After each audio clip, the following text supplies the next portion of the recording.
We continue our solving for an inequality and graphing it. In number 4, we have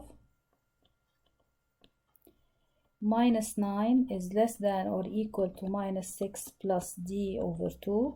I take minus 6 to the other side, so it's minus 9 plus 6 less than or equal d over 2.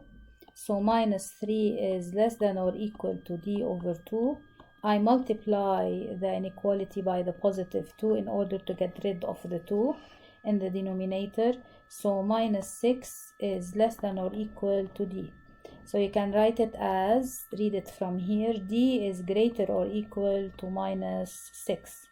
In order to graph that, we stand at minus 6 and we color the circle at minus 6 or the dot, and we go to the right because all the numbers to the right of minus 6 are greater, and since we have equal, therefore your circle is colored.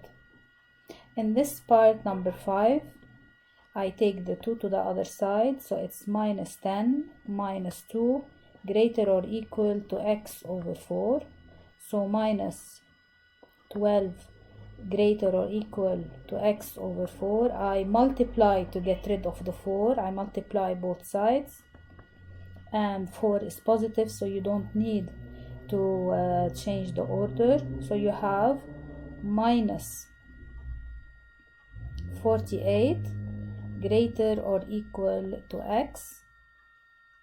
So writing it from here, reading it from here to write it as x is less than or equal to minus 48. Now, in order to graph that, we need to stand at 48 and we need to have a colored circle at 48. Then we have to take it to the left because all the numbers that are to the left of 48 are less than 48.